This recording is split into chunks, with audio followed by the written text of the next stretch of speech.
শরীয়তের মানুষগুলোর উপরে, ইসলাম জাতির উপরে আজকে আঘাত হানা হয়েছে। ঠিক সেইভাবে সংবিধানের উপরে সবচেয়ে বড় আঘাত হানা হয়েছে। তাই আমি মনে করি আজকের লড়াই শুধু আল্লাহর সম্পত্তি বাঁচানোর লড়াই নয়, আজকের লড়াই সংবিধান বাঁচানোর লড়াই। কারণ হিন্দু মুসলিম বৌদ্ধ জৈন মুন্ডা একসঙ্গে লড়াই করে যে ভারতবর্ষকে স্বাধীন করেছিল, সেই ভারতবর্ষের সংবিধানে উল্লেখ করা আছে এখানে প্রত্যেক ধর্ম প্রত্যেক জাতি তাদের নিজস্ব অধিকার তারা বজায় রাখতে পারবে। আজকে আমরা দেখলাম ওয়াকফ বিল তথা আইনের মাধ্যমে আজকে একটা নির্দিষ্ট জাতি তথা মুসলমানদের উপরে আক্রমণ চালানো হয়েছে। এটা শুধু মুসলমানদের উপর আক্রমণ নয়, সংবিধানের উপরে সবচেয়ে বড় আক্রমণ বলে আমি মনে করি। আজকে একদিকে যেমন আমাদের মুসলিমের সম্পত্তি, ইসলামের সম্পত্তি, আল্লাহর সম্পত্তি ওয়াকফকে বাঁচানোর লড়াই, আরেকদিকে সংবিধান রক্ষার লড়াইতে আমাদের নামতে হবে। আর সেই লড়াই আজকে কিন্তু আমাদের লড়াই নয়, আজকে আমরা এখানে এসেছি মূল লড়াইয়ের শপথ নেওয়ার জন্য। মূল লড়াইয়ের শপথ নেওয়ার জন্য আমরা এসেছি বসিরহাট মৌলভীবাজার দরবার শরীফে আমাদের নেতা খোয়াইবাদিন ভাই সাহেবকে সামনে রেখে আমাদের আরো বড় লড়াইতে যেতে হবে, কঠিন লড়াইতে যেতে হবে। সেই লড়াইতে যাওয়ার শপথ নেওয়ার জন্য আজকে আমরা এখানে এসেছি। কিসের লড়াই?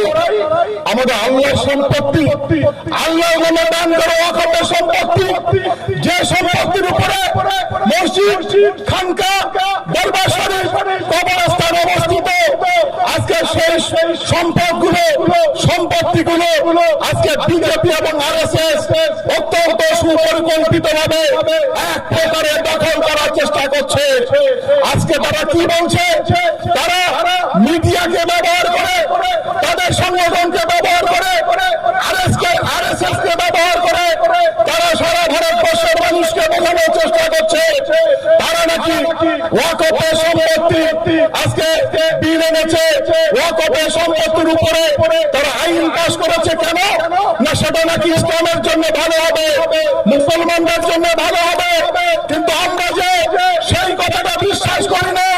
কেন বিশ্বাস করি না? যে দল আজকে সংসদে একটা মুসলমান মানুষকে টিকিট দেয়নি, যে দলের সংসদে একটা মুসলমান এমপি নেই, যে দলের পার্লামেন্টে একটা মুসলমান মন্ত্রী নেই, সেই দল মুসলমানদের ভালোর জন্য আইন পাস করবে, এটা আমরা বিশ্বাস করতে পারি না, বিশ্বাস করতে পারি না। আজকে তারা বলছে কি 3 তালাক বিল পাস করেছিল আমাদের মুসলমান মহিলাদের, আমাদের মুসলিম মহিলাদের উপকারের জন্য তারা নাকি 3 তালাক বিল পাস করেছিল। আপনারাই বলুন তো কি করে আমরা সেটা বিশ্বাস করব? এত বড় ভারতবর্ষ, এতগুলো এমএলএ সারা ভারতবর্ষে, অত একটা এমএলএ মহিলা মুসলমান এই বিজেপি দলে নেই। যে দল সারা ভারতবর্ষের এতগুলো রাজ্যের এতগুলো মহিলা, এতগুলো এমএলএদের মধ্যে একটা মহিলা মুসলমানকে এমএলএ করে না, তারা নাকি আবার মুসলমান মহিলার উন্নতির জন্য, উপকারের জন্য 3 তালাক বিল পাস করে। কি করে বিশ্বাস করবো আমরা? এই বিজেপি, যে বিজেপি আমাদের মুসলিম মহিলা বিলকিস বানুকে, যার পরিবারকে গুজরাট দাঙ্গার সময় যার পরিবারের 21 জন মানুষকে হত্যা করেছিল, শুধুমাত্র একজনকে বাঁচিয়ে রেখেছিল, সে হচ্ছে বিলকিস বানু। কেন তাকে বাঁচিয়ে রেখেছিল? এই বিজেপি এবং আরএসএস এর লোকেরা তাকে ধর্ষণ করবে বলে, তার উপরে বিভৎস অত্যাচার করবে বলে তাকে শুধু বাঁচিয়ে রেখেছিল। আর পরিবারের সমস্ত মানুষগুলোকে বিলকিস বানুকে বাদ দিয়ে সবাইকে সেদিন তারা হত্যা করেছিল। পরবর্তীতে বিচারে এনে সেই গণধর্ষণকারীদের যখন তাদের ফাঁসির সাজা হলো, এই বিজেপি সরকার ক্ষমতা আসার পরে সেই সমস্ত ফাঁসির সাজা প্রাপ্ত প্রত্যেক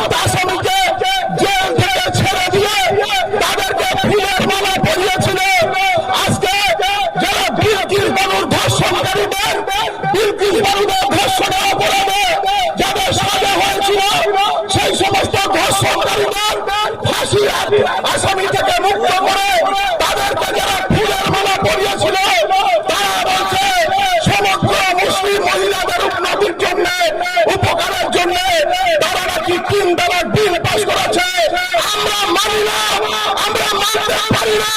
বিজেপির অত্যাচার, বিজেপির স্বৈরাচার আমরা মানতে পারি না। আমরা যেটা মানতে পারি সেটা হলো এই, আজকের বিজেপি ভারতবর্ষের উন্নয়ন থেকে, ভারতবর্ষের উপকার থেকে বিজেপি তাদের প্রতিশ্রুতি থেকে মুখ ফিরিয়ে নিয়েছে। আজকে বিজেপি ক্ষমতায় আসার আগে প্রতিশ্রুতি দিয়েছিল সমস্ত ভারতবর্ষের প্রত্যেক বছরে 2 কোটি করে বেকার ছেলেদের চাকরি দেবে। 12-11 বছর হয়ে গেছে, 22 কোটি বেকার যুবকের চাকরি দেওয়ার কথা ছিল।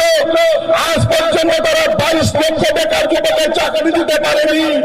তারা প্রতিশ্রুতি দিয়েছিল বিদেশ থেকে কালো টাকা এনে প্রত্যেক গরিব মানুষের অ্যাকাউন্টে 15 লক্ষ করে টাকা দেবে। আজ পর্যন্ত তারা সেই প্রতিশ্রুতি পালন করতে পারেনি।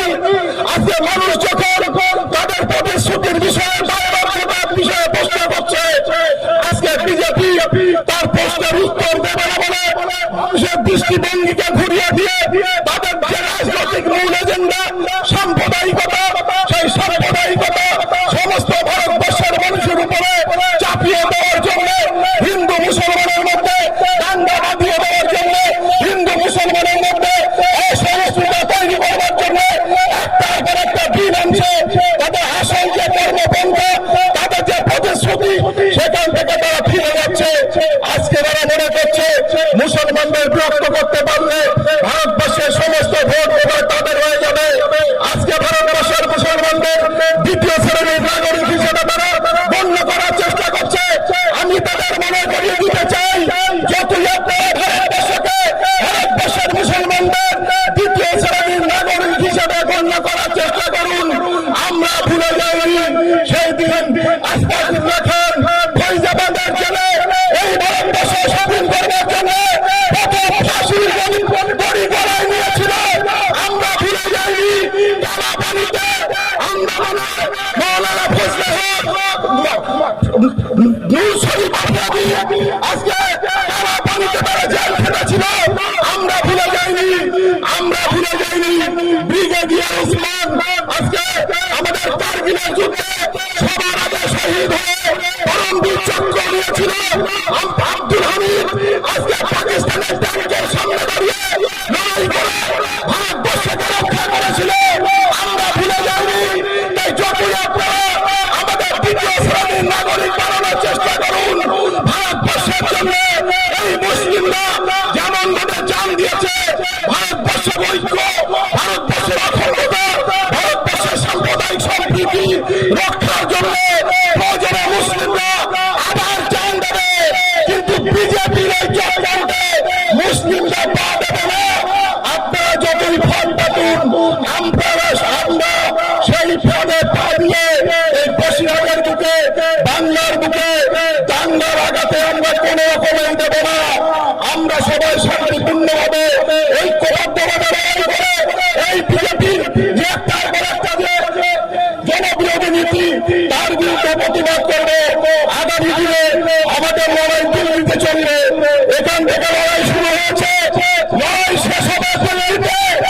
আমরা জানি আমরা জিতলে শহীদ, হারলে গাজী। এই লড়াইতে আমরা রাজি, এইটুকু